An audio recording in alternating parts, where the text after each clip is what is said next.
Hello students, my name is Rajesh Yadav. I am from IIT Manthan Kurukshetra. Now we start our next question in the base of arithmetic progression. जो previous year में हमारे पास question जो आए हैं बच्चों, उसके base से हम क्वेश्चन ले रहे थे. हमारा नेक्स्ट क्वेश्चन था बच्चों, find weather zero is a terms of AP. बच्चों फर्स्ट क्वेश्चन में ये बोलना चाह रहा है, वो क्या बोलना चाह रहा है फर्स्ट क्वेश्चन में, ये बोलना चाह रहा है कि इसमें कोई टर्म जीरो आ रहा है. जीरो आने का मतलब बच्चों डिक्रीजिंग ऑर्डर की दिख रही होगी आपको. एक सीरीज है मेरे पास, वो सीरीज कैसी है बच्चों, डिक्रीजिंग ऑर्डर लग रही होगी. अगर डिक्रीजिंग देखो 40, 37, 34, 31 इस तरह से करके ये जीरो आ रहा है कहीं पे, ये बोलना चाह रहा है कि find weather zero is the term of this. इसमें क्या ये जीरो आ रहा है कि नहीं आ रहा है, ये क्वेश्चन पूछना चाह रहा है. तो बच्चों ये पूछना चाह रहा है कि find weather zero is a terms of this. तो ये बताना, तो हम क्या करेंगे, जो भी हमारे पास nth टर्म आएगी उसको जीरो के बराबर पुट कर देंगे. ये बोला ना, find weather zero is a term of AP. इस टर्म की अगर वो एपी है, अगर इस टर्म्स की मेरे पास वो वैल्यू है तो वो जीरो होगी. तो किसकी होगी, nth की टर्म्स की होगी. यहां चेक किया मैंने, a की वैल्यू बच्चों 40 थी. जब मैंने d चेक किया तो d होता है मेरे पास a2 माइनस का a1. तो बस जो चेक करूंगा मैं 37 में से 40 माइनस करूंगा तो बच मेरे किसने बचते माइनस के 3 बचे. ठीक है, 37 में मैं 3 ऐड करता हूं तो 40 आता है. ठीक है, तो हमारे पास d होगा. अब बच्चों मेरे पास an का सब जानते हैं, मैंने बताया था अगर मेरे पास यहाँ पे n है, इसका मतलब क्या था बच्चों, n है तो अंदर भी n आएगा, a प्लस का n माइनस 1 इंटू d होगा. उसकी वैल्यू किसके बराबर पुट करनी, जीरो. जीरो होगी तो n की वैल्यू एक इंटीजर फंक्शन में आएगी. अगर सपोज करो an की टर्म्स अगर जीरो है, उसका मतलब बच्चों n एक इंटीजर टर्म्स आने चाहिए, क्योंकि 1 नंबर की 2 number 3 number 4 number term 5th number term 6th number term 7th term. कभी ये सुना कि 10 हाफ टर्म, 10.5, 10 11, 10 12 हाफ, 30 हाफ, नहीं सुना. तो वो टर्म्स अगर वो आ गई तो बोल देंगे वो टर्म्स एग्जिस्ट नहीं करती, अगर करेगी तो हमारा हो जाएगा. तो a बच्चों मेरे पास कितना था, a की टर्म्स में तो 40 था, 40 पुट कर दिया. n फाइंड कर लेते हैं, इंटीजर आ रहा होगा तो हमारे पास आंसर सही हो जाएगा. जीरो टर्म्स आ रही होगी इसके अंदर. अगर n की वैल्यू इंटीजर नहीं आएगी तो हम बोल देंगे वो क्या है, वो उसमें सेटिस्फाइड नहीं कर रहा. जीरो इज इक्वल टू बच्चों हो जाएगा 40 प्लस, ये मल्टीप्लाई जब अंदर करूंगा मैं इसको, जब अंदर जाएगा तो माइनस का 3n और ये हो जाएगा बच्चों प्लस का 3. तो बच्चों मैंने प्लस 3 से मैं जब ऐड करूंगा तो ये बच जाता है मेरे पास 43 माइनस का 3n इज इक्वल टू बच्चों होगा मेरे पास 0. फिर क्या किया बच्चों, मैंने 3n को इधर भेज दिया, 3n इज इक्वल टू 43. तो ये देख लीजिए अगर डिवाइड हो रहा कंप्लीट तो क्या बोल दोगे आप, 43 डिवाइड बाय 3. तो बच्चों मेरे पास ये हो जाएगा 3 1 जा 3 1, 3 4 जा 12 1. ये तो कंप्लीट जा ही नहीं रहा. तो हमारे पास यहाँ पे जो बच्चों n की वैल्यू जो आ रही है मेरे पास, n not belongs to integer. तो n की वैल्यू बच्चों इंटीजर आ रही क्या, यहाँ पे n की वैल्यू इंटीजर में आ रही. अगर मेरे पास बच्चों n की वैल्यू इंटीजर नहीं है तो हम बोल देंगे दे दीजिए नो. तो इसका आंसर हो जाएगा हमारे पास कोई भी ऐसे जीरो टर्म्स करके कोई भी इसका आंसर नहीं होगा. कहने का मतलब जीरो नंबर्स की टर्म्स में कोई आ ही नहीं रही होगी. समझे, कुछ सिंपल सा क्वेश्चन था ये बताना, find weather zero is a term. कहने का मतलब होता है इसमें जैसे डिक्रीजिंग ऑर्डर की सीरीज चल रही है, डिक्रीजिंग में 40 37 34 31 दिस करके इसमें कहीं जीरो आ रहा होगा. अगर वो जीरो का मतलब है कौन सी टर्म्स आ रही है, तो टर्म्स पे डिपेंड करेगा भाई 7वीं टर्म्स है, 18th टर्म है, 19th टर्म है, 20 टर्म, 13 टर्म, किस टर्म्स पे आ रहा. अगर n की वैल्यू इंटीजर आ गई तो कहने का मतलब ये हो जाएगा कि वो टर्म्स में जीरो एग्जिस्ट करती. हमारे पास n की वैल्यू चेक की तो हमारे पास वो n की वैल्यू जो बच्चों आ रही थी मेरे पास, ये आ रही 14 1/3. तो बच्चों ये तो एग्जिस्ट करती नहीं है, तो ये एग्जिस्ट नहीं करती तो हम कर देंगे देयर इज ए नो. ये an जो टर्म मेरे पास जीरो एग्जिस्ट नहीं करती, तो आंसर हो जाएगा इसका नो. बच्चों नेक्स्ट क्वेश्चन देखिए, बहुत अच्छा सा प्यारा क्वेश्चन है. ये मैंने इस पैटर्न में क्वेश्चन नहीं कराया आपको, वो कराता हूँ. ठीक है, आज बताते हैं कैसे करते हैं. देखो find the number of terms, find करते हैं बच्चों इसका, इसलिए मैंने नए नए क्वेश्चन इसलिए ले रहा हूं तो आपको सारे कांसेप्ट क्लियर हो जाए. देखो अगर मेरे को नंबर ऑफ टर्म्स कितनी फाइंड है, नंबर ऑफ टर्म्स, ठीक है, नंबर ऑफ टर्म्स. और देखिए कैसे, सपोज करो मेरे पास नंबर ऑफ टर्म्स 3 लेट करनी, मतलब 3 टर्म्स से कई बार होता है ना, sum of the 3 terms AP, sum of the 4 terms of AP, sum of the 5 terms of AP. इस तरह के क्वेश्चन जो होते हैं बच्चे क्वेश्चन नहीं कर पाते हैं. तो जैसे क्वेश्चन बोलेगा sum of the 3 terms of AP given by 30, तो सम का मतलब 3 टर्म्स में लेट करनी पड़ेगी। तो जब लेट करेंगे बच्चों कौन कौन सी टर्म्स हो जाएगी मेरे पास, नंबर ऑफ टर्म्स, तो 3 लेट करनी थी, तो मेरे पास टर्म्स जो बनेगी बच्चों कौन कौन सी बन जाएगी, 3 के हिसाब से कौन सी बनती है मेरे पास, ए प्लस का डी, और इधर आता है मेरे पास ए माइनस का डी। ये ध्यान रखना बच्चों। ऐसा जो डिफरेंस आता है मेरे पास वो बता देता हूं मैं, डिफरेंस कितना आएगा, डिफरेंस कॉन्जुगेटिव में डी का माइनस का आ रहा होगा तो प्लस का ये डी है ना। अब देखिए बच्चों, अगर मेरे पास पेपर में बोलेगा 4 टर्म्स का सम, जब बच्चों 4 टर्म्स का था मेरे पास, ये तो E1 ओड था, ये E1 आ गया, तो उसके हिसाब से चेक करेंगे तो हमारे पास कितना आता है बच्चों, ए प्लस का डी, ए माइनस का डी, और एक आता है बच्चों मेरे पास ए माइनस का 3d आता है, और फिर उसके बाद आता है ए प्लस का 3d। ठीक है, तो इसका डिफरेंस लेंगे तो 2d आता है, जब इसका डिफरेंस d लेंगे तो इसका d आया था, इसका 2d आया बच्चों। ठीक है, अगर मेरे को 5 टर्म्स लेट करनी पड़े तो 5 के हिसाब से फिर वही कंसेप्ट चलेगा, उसमें a चलेगा, a प्लस का d चलेगा, और a प्लस का 2d चलेगा बच्चों, और इधर आ जाएगा a माइनस का d चलेगा, और a माइनस का 2d चलेगा। ठीक है, इसमें जब डिफरेंस लोगे तो इसमें d आएगा। ठीक है बच्चों, अगर मेरे पास 6 टर्म लेट करनी होगी तो वही वाला कंसेप्ट रहेगा, a प्लस का d, a प्लस का 3d, a प्लस का 5d, ठीक है, और इधर हो जाएगा a माइनस का 3, a माइनस का d होगा, नहीं हुआ अभी, a माइनस का d, a माइनस का 3d, a माइनस का 5d। मैं बताना क्या चाह रहा हूं वो आपको समझाना चाह रहा हूं एक बार, इसलिए लिखने का मेरा मकसद कुछ और नहीं है, इसमें जो क्वेश्चन कैसे आते हैं बच्चों देख लेते हैं एक बार।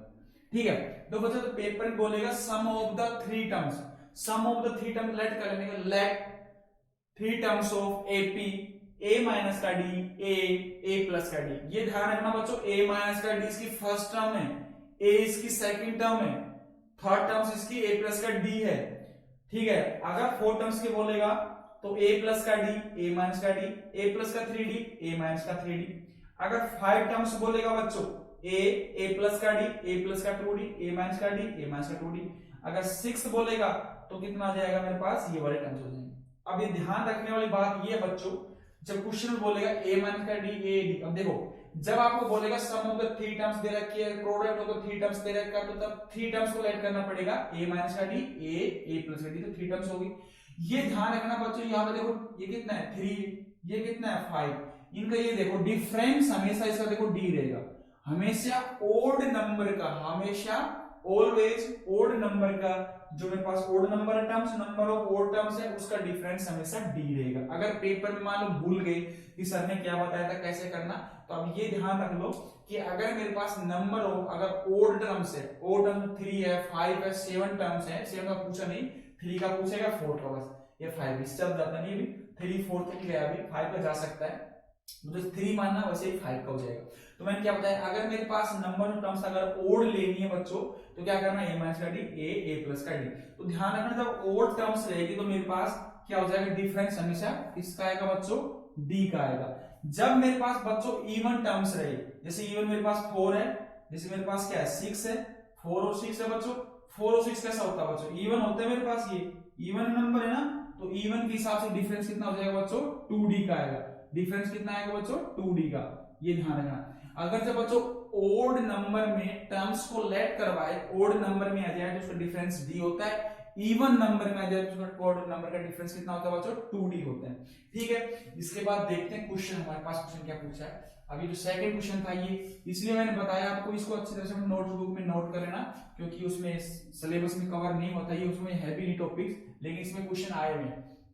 अब देखो sum of the first 3 terms of an AP, तो क्या करना है, सबसे पहले लेट कर लो इसको, लेट कर लिया कि मेरे पास let 3 term in AP are, क्या लेट करना है बच्चों, देखो तो मैंने बताया था आपको a माइनस का d और a प्लस का d। बच्चे गलती क्या करते हैं, बच्चे क्या करते हैं a को पहले लिख लेते हैं, a माइनस डी को, बच्चे ये भी करते हैं a माइनस का d, a प्लस का d, याद करने का तरीका गलत है ये तरीका, क्योंकि जब आप ये लोगे तो ये से माइनस में से ये जो माइनस करोगे वो कट जाएगा, माइनस का d डिफरेंस आ रहा होगा, ध्यान रखना इसमें। ठीक है, इसमें माइनस का d डिफरेंस आ रहा होगा, ये ध्यान रखना। अगर ओड होगा तो डिफरेंस d आता है, अगर इवन होगा तो मेरे पास कैसा आता है 2d का डिफरेंस आता है। तो हमने 3 टर्म्स लेट लिया, let's 3 terms of an AP are A minus का डी ए प्लस का डी, ठीक है। Sum of the first 3 terms of an AP is 33, ये दिया। तो मैंने अब सम किया a minus, according to question चल रहा है a माइनस का d प्लस का a प्लस का a प्लस का d। वो गिवन क्वेश्चन में कितना दे रखा है, सम कितना दे रखा है, ये 33 दे रखा है, तो मैं 33 के बराबर कर देता हूं, ठीक है बच्चों। अब नेक्स्ट देखिए, अब नेक्स्ट में क्या बोल रहा है बच्चों, ये अब s मेरे पास d से d कैंसिल हो गया, इसलिए ऐसा मानते हैं, ठीक है ना, इसलिए ऐसा क्यों मानते हैं, क्योंकि d से d कैंसिल होगा तो a प्लस a कितना होगा बच्चों 3a होगा मेरे पास। तो 3 किसके बराबर होगा 33 के बराबर। तो a की जब वैल्यू निकालूंगा 33/3 कर दूंगा तो a की वैल्यू बच्चों मेरे पास निकल के आ जाएगी 11। अब बच्चों यहाँ से a की वैल्यू तो आ गई, लेकिन हमारे पास d की वैल्यू तो है ही नहीं, यहाँ पे नहीं है ना d की वैल्यू। अब d की वैल्यू नहीं है, d की वैल्यू कुछ कंडीशन दे रखी होगा आगे। अब ये देखिए आगे, अब आगे क्या बोलना चाह रहा है, the product of first and third.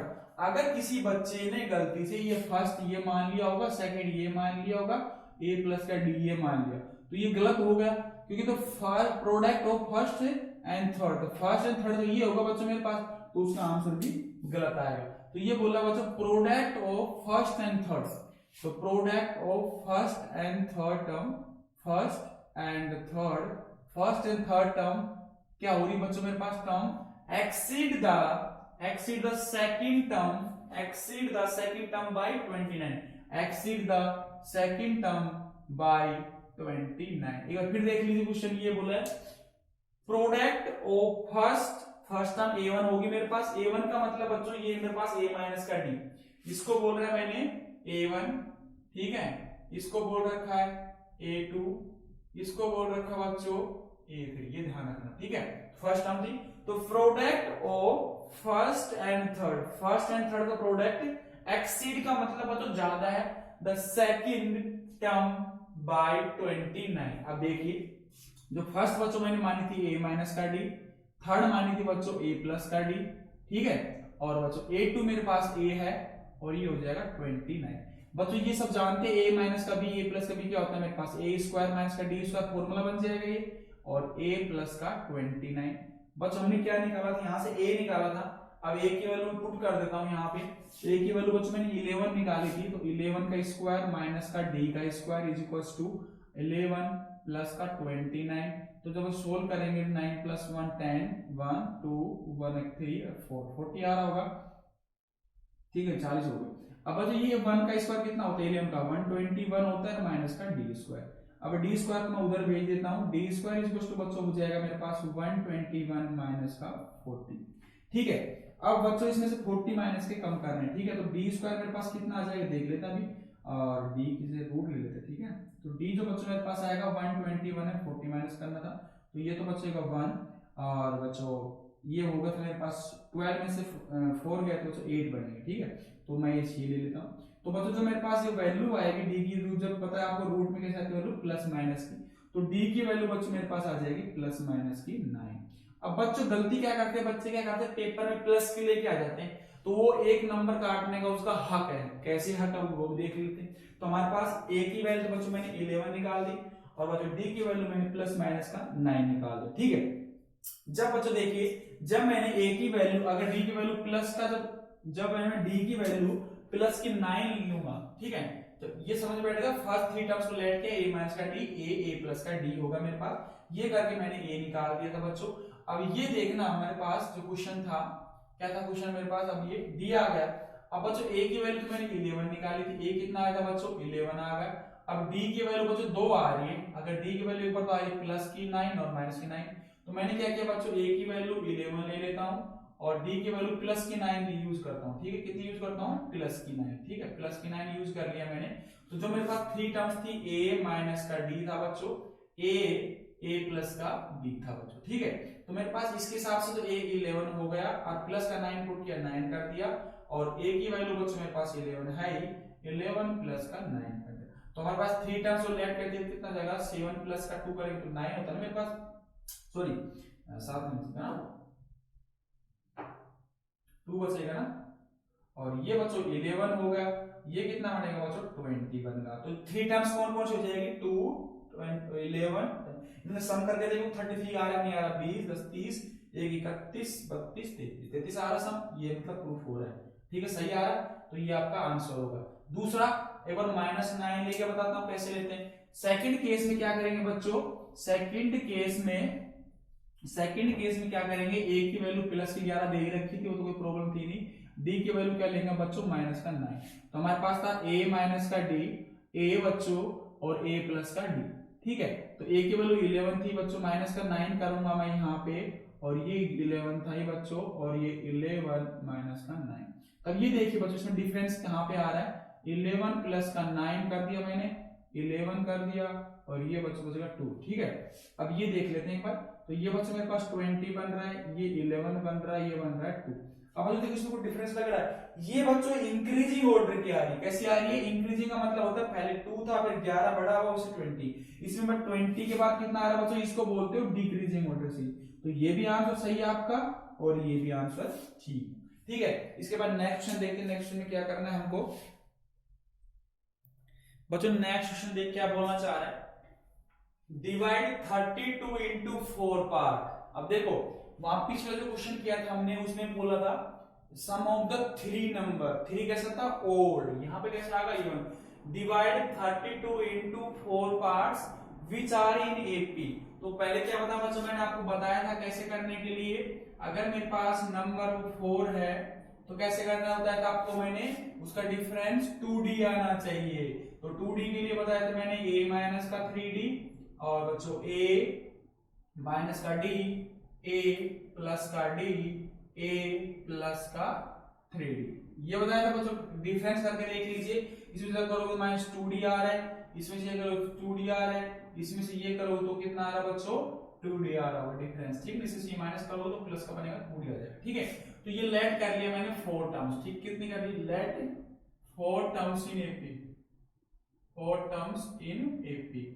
तो सबसे पहले बच्चों आपको पता, अगर बच्चों को ये नहीं पता होगा तो फिर कैसे करोगे इस क्वेश्चन को, ठीक है ना। और ऐसा आपके से उसमें दे नहीं रखा एनसीईआरटी में, तो क्वेश्चन आता है पेपर में, तो आप कैसे करोगे, इसमें मैं क्वेश्चन ले रहा हूं। तो a माइनस का 3d, a माइनस का d, a प्लस का d, a प्लस का 3d। कहने का मतलब बच्चों ये हुआ आपके पास कि अगर मैंने 4 टर्म्स को लेट कर लिया तो हमारे पास इजी हो जाता है। जैसे सम करेंगे 3 से 3 कटेगा, d से d करेगा, इसलिए ऐसा मानते हैं। अगर मेरे पास इवन ओड नंबर को काउंट करना हो तो उसका डिफरेंस d आएगा, और इवन नंबर को काउंट करना हो तो उसका डिफरेंस 2d आएगा। ये था if divide 32 into 4 parts which are 32 divide कर देते हैं इसको। ठीक है, अभी 32 को डिवाइड किया हुआ सम करते हैं। अभी डिवाइड्स का मतलब होता है 4 पार्ट में डिवाइड होता है, 1 2 3 4। तो जब इसको सम करेंगे बच्चों a माइनस का 3d, और बच्चों a माइनस का d, और a प्लस का d, और a प्लस का 3d। जब इसको मैंने सम किया तो वो आना चाहिए 32 के बराबर, क्योंकि 4 पार्ट में डिवाइड की किसी चीज को फिर 4 को जोड़ने पे 1 भी बनना चाहिए ना। सपोज करो मैंने इसे पेन किया, पेन किया, ये हटा दिया, फिर ब्लैक वाला हटाया, फिर ये व्हाइट, 3 इससे करके इसको जोड़ूंगा तो 1 बन जाना चाहिए। ठीक है, इस तरह से हमारे पास 32 को 4 पार्ट किए और 4 पार्ट जोड़ने पर ये आना चाहिए। देखो बच्चों ये तो कैंसिल हो जाएंगे, देख लो 1 2 3 4 बन रहा होगा बच्चों, 4 ये होगा मेरे पास और ये होगा 32। ठीक है, तो हमारे पास ये कितना हो जाएगा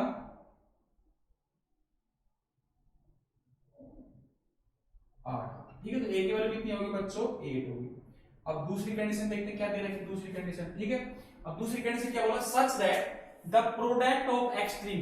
बच्चों एक एक्सट्रीम होता मतलब आउटर पार्ट, और मीन बोलते हैं अंदर वाले को, एक्सट्रीम बोलते हैं बच्चों इस आउटर वाले पार्ट को। ठीक है, क्वेश्चन देखिए the product of extreme, product of extreme का मतलब होगा a माइनस का 3d इंटू a प्लस का 3d। Product of extreme, product of extreme का मतलब बच्चों होता है आउटर साइड वाला, एक्सट्रीम का मतलब हो जाएगा आउटर साइड वाला। तो आउटर साइड वाला a माइनस का 3d, a प्लस का d था, 3d था। तो product of extreme is to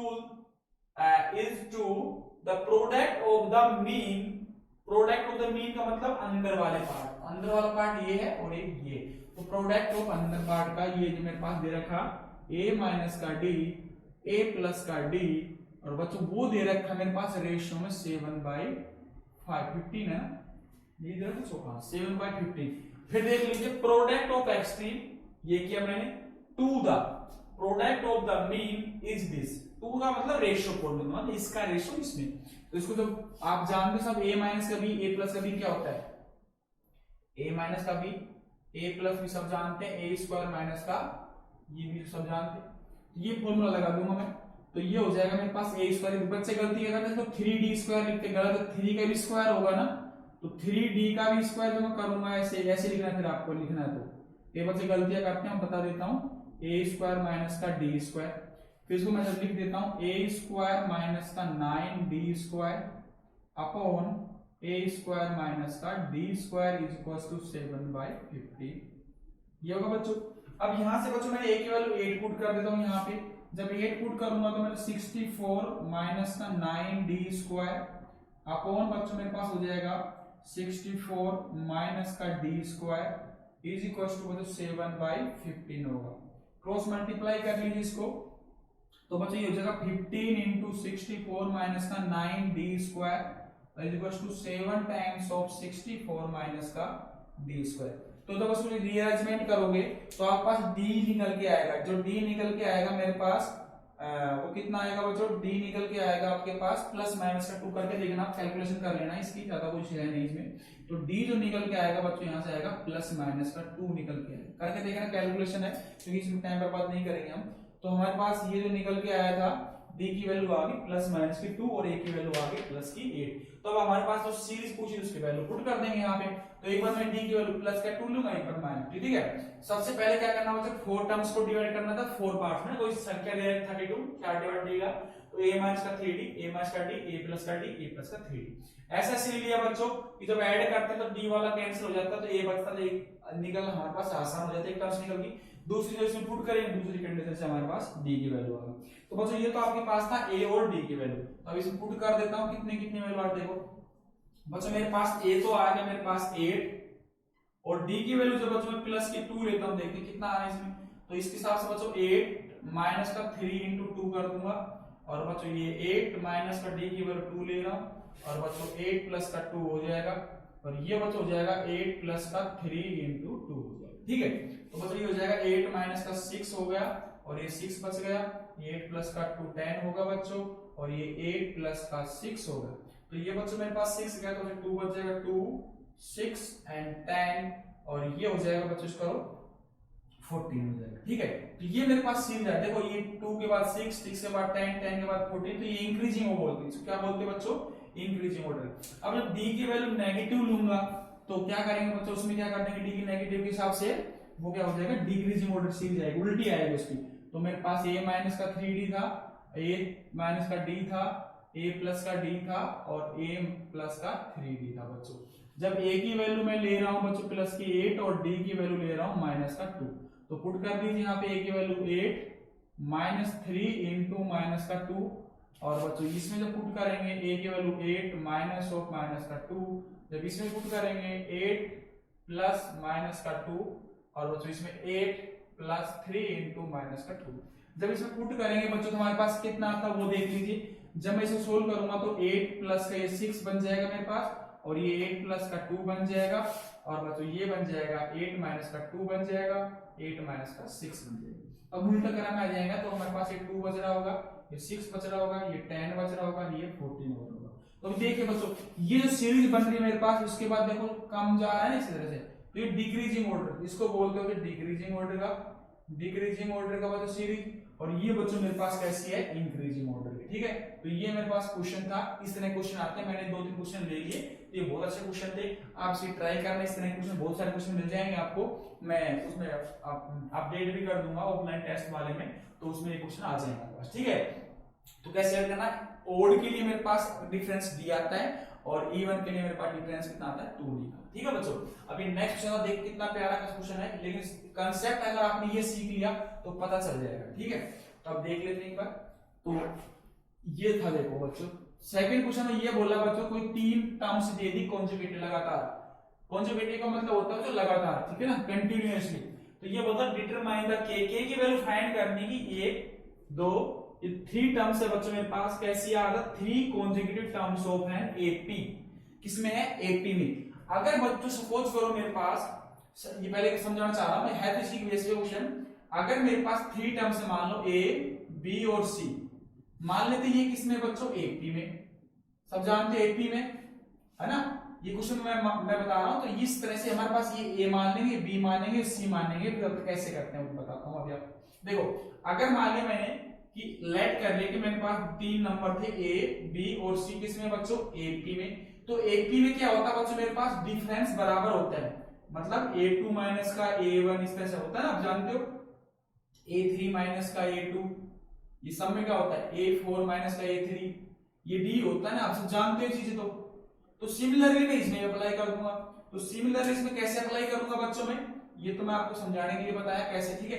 तो इसमें सेकंड टर्म्स में से b माइनस में मैं a करूंगा, ठीक है। d तो होगा बच्चों, b में से a जब माइनस करूंगा तो d आएगा, और c में से b करूंगा तो भी मेरे पास कितना आएगा बच्चों, d आएगा। अब b को मैं इधर भेज देता हूं, b प्लस का b कर दूंगा, a प्लस का c हो जाएगा। तो ये हो जाएगा तो 2b is equals to a plus का c। ये ध्यान रखना बच्चों, ये आप लर्न कर लेना इसको, ये बहुत काम आता है आपके पास। कभी ये दे देता है और कभी ये दे देता है a प्लस का c by 2।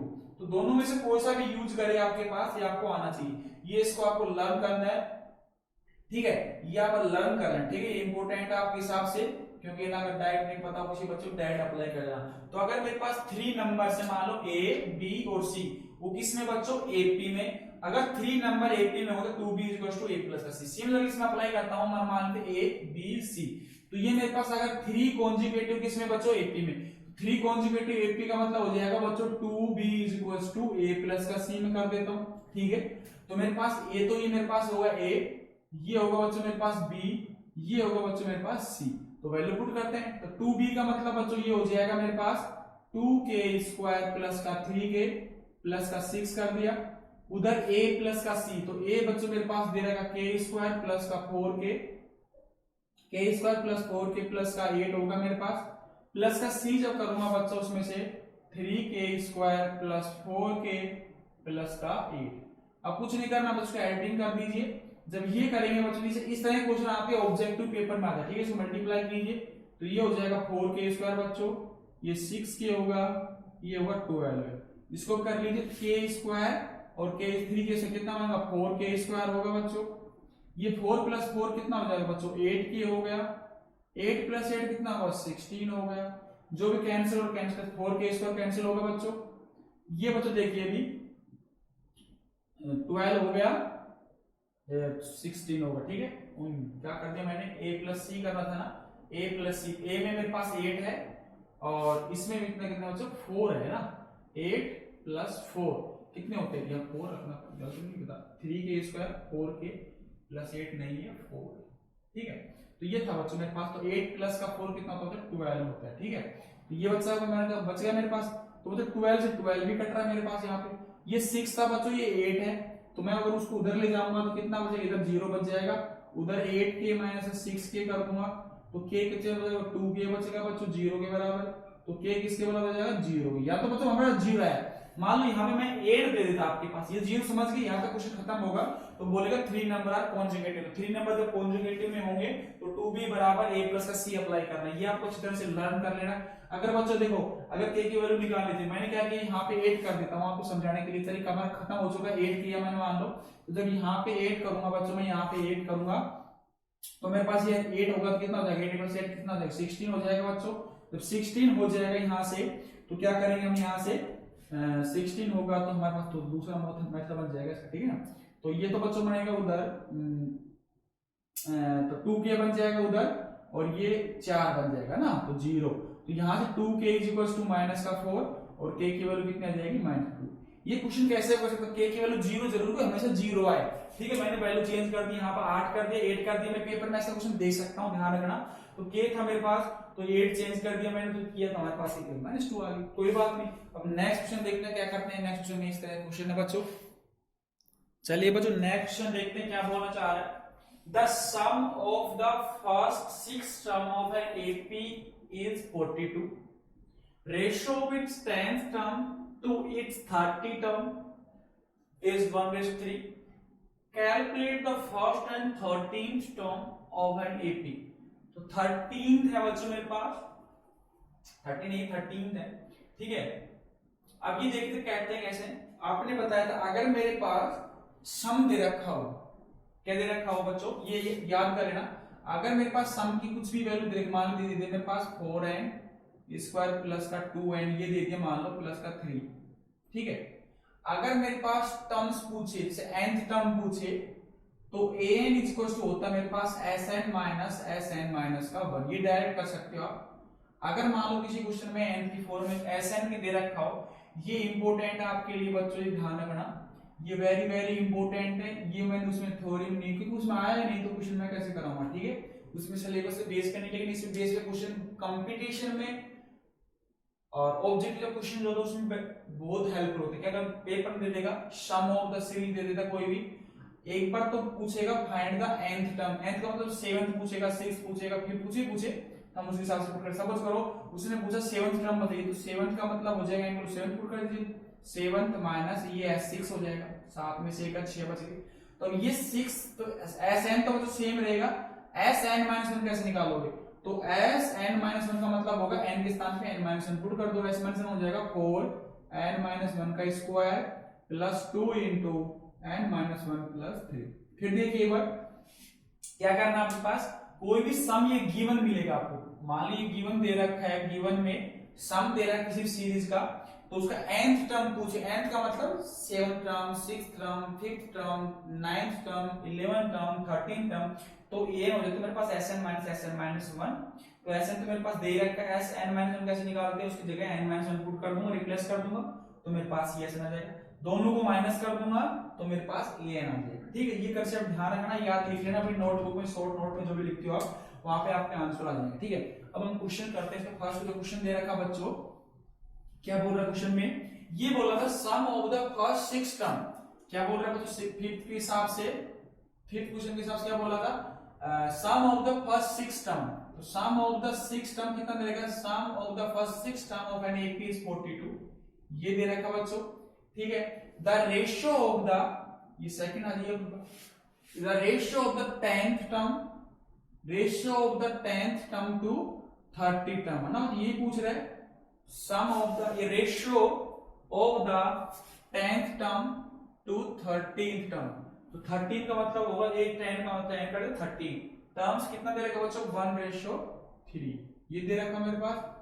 Calculate the first का मतलब बच्चों a, 13 का मतलब 13 है, तो ये फाइंड करना है। तो सब जानते हैं बच्चों sn 6 से बोला था, sn का सब फॉर्मूला जानते हैं, sn इक्वल्स टू बच्चों होता है मेरे पास n/2 2a plus n minus 1 into बच्चों d होता है मेरे पास। अभी देखिए sn की वैल्यू बच्चों कितनी दे रखी है 42, तो ये तो 42 हो गया, और 6 n की वैल्यू कितनी हो, 6/2 कर दिया मैंने यहाँ पे, ये हो जाएगा 2a plus n minus 1 into D कर दिया मैंने, ठीक है। उसके बाद क्या करना है, यहाँ पे 2 से कैंसिल करके यहाँ पे 3 आ गया मेरे पास, 42 इज इक्वल टू 3 इंटू मैंने क्या कर दिया 2a plus n minus 1 into D कर दिया। इसको रीअरेंजमेंट कर लीजिए, अगर रीअरेंजमेंट हो तो अब 42 को 3 से डिवाइड कर दीजिए अगर हो रहा है, ठीक है ना, तो मेरे पास ये हो जाएगा 42 divide by 3 is equal to 2a plus n minus 1 into D होगा मेरे पास। तो क्या करेंगे, इसको कैंसिल जब करेंगे 3 1 जा 3 होगा मेरे पास 140, तो ये बच्चों मेरे पास बचेगा 40 is equal to 2a plus n minus 1, 6 हो जाएगा ना, n के 6 पुट की थी मेरे पास, तो यहाँ पे 6 माइनस का 1 कर दूंगा, तो ये हो जाएगा 5d, यहाँ 5d आ जाएगा यहाँ पे, तो ये मेरे पास हो जाएगा 5d, तो यहाँ पे कितना हो जाएगा 5d, ठीक है। तो ये मेरे पास बन जाएगा, तो ये मेरे पास जो बनेगा फॉर्मूला 2a प्लस का 5d इज इक्वल टू 40। तो इस इक्वेशन को नाम दे दो, आप देखते हैं इसकी जरूरत कहां पड़ रही है, ठीक है। तो इसको फर्स्ट नाम दिया, पहले क्या दे रखा है मेरे पास s6 is equal to 42, sn मतलब मेरे पास n/2 2a plus n minus 1 2d, तो sn की वैल्यू 46 दे रखी थी, n की वैल्यू मैंने 6 पुट किया, तो मेरे पास हो जाएगा 2a प्लस n माइनस 1 मतलब 5d, तो 2a प्लस का 5d होगा, 3 कैंसिल करके मेरे पास ये आ गया 40, ठीक है, फर्स्ट इक्वेशन। अब ये देखिए a tan का मतलब क्या होता है बच्चों, मेरे पास ये होता है a प्लस का, ये हो जाएगा 9d divided by a plus का 29d 1/3 होगा। इसको क्रॉस मल्टीप्लाई कर लेते हैं, एक 10 था तो मेरे पास ये 9d आएगा, 30 था तो मैं 29 आया, क्रॉस मल्टीप्लाई जब करेंगे तो इसको ऊपर जाएगा, ये इधर जाएगा, ठीक है।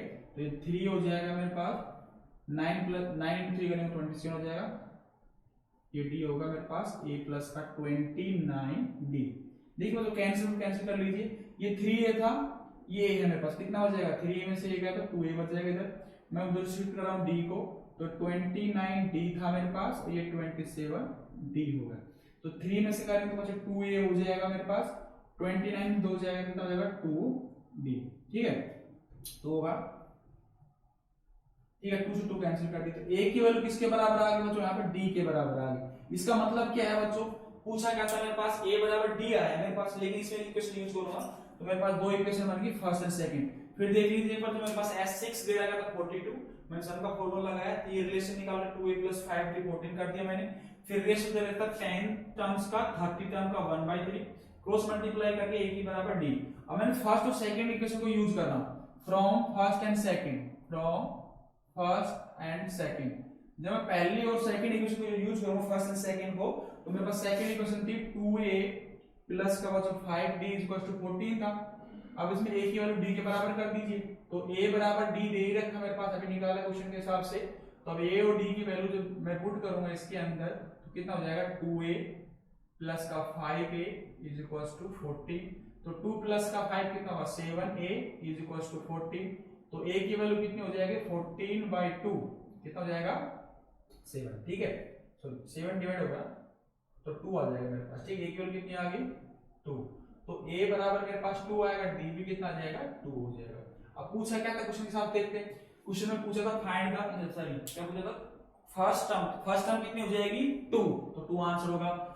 सेकंड पूछा 13 टर्म कितनी हो जाएगी a + का 12, तो ये हमारे पास तो सबसे पहले ध्यान रखना है, जो क्वेश्चन में गिवन है उसी देखेंगे रिलेशन क्या निकल रहा है।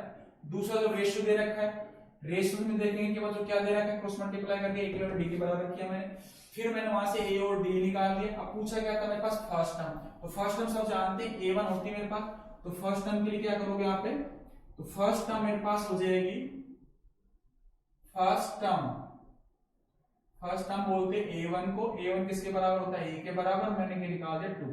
अब जो 13 टर्म पूछ रही है, 13 के साथ हो जाएगा a प्लस का 13 - 1 × d कर देता हूं मैं यहाँ पे, तो 13 मेरे पास कितना हो जाएगा a 13 = a की वैल्यू 2 पता ही अभी है ना, और 13 करेंगे तो 12 आ गई, और d अभी 2 निकाल रही है, ठीक है। तो ये मेरे पास आ जाएगा 2 प्लस का 24, तो a जो 13 आएगा मेरे पास वो कितना हो जाएगा 26 हो जाएगा, ठीक है। तो ये मेरे पास आंसर हो जाएगा, और वो था a की वैल्यू फर्स्ट, तो ये हमारे पास सेकंड क्वेश्चन देख लेते हैं इसमें क्या है, ठीक है। सेम क्वेश्चन है उसी तरह से करना है, लेकिन थोड़ा सा बस लास्ट में जाकर चेंज कर रहा है क्वेश्चन, ठीक है ना।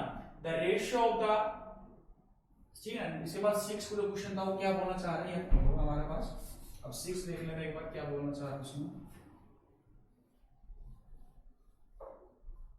ठीक है। अब ये बोल रहा है if the ratio of the 11 term of N AP2, 2 का मतलब होता है रेशियो, ठीक है ना, ये डिवाइड बाय ये, तो हमारे पास ये दे रखा बच्चों, if the ratio of the 11 term का लिख दिया मैंने 11, ये 6 का सॉल्यूशन है। तो a ratio of 11 term of N AP2, कौन सा दूसरा बच्चों 18 टर्म, 18 लिख दिया मैंने, कितना दे रखा बच्चों 2/3 दे रखा मेरे पास, ये ध्यान रखना। Find the ratio of the, ये पूछ रहा है find the ratio of the sum वाला कौन, sum of the first 5 term 2 का मतलब से रेशियो में, ठीक है। sum of the first 10 term, sum of the, इसका रेशियो बताना है कितना आएगा बच्चों, ठीक है। फिर देख लेते हैं इसके हिसाब से कैसे करना है। सबसे पहले ये देखते हैं a11 कैसे निकालते हैं, सब जानते हो बच्चों, मेरे पास क्या होता है an, क्या होता है an = a प्लस का and -1 × d। अगर मैं ये 11 निकाल लूंगा यहाँ से, तो वो हो जाएगा a प्लस का 11 - 1 × d करेंगे, तो ये हो जाएगा a11 = a प्लस का 10d। तो सिमिलरली मैं यहाँ सीधा डायरेक्ट लिख देता हूँ, तो ये हो जाएगा a प्लस का 10d divided by a plus का 17d = 2/3। क्रॉस मल्टीप्लाई कर लेते बच्चों इसको, ठीक है। तो ये 3 इधर जाएगा तो मेरे पास 3a बनेगा, 30d हो जाएगा ये, और 2 से मल्टीप्लाई करें तो 2a 34d, ठीक है।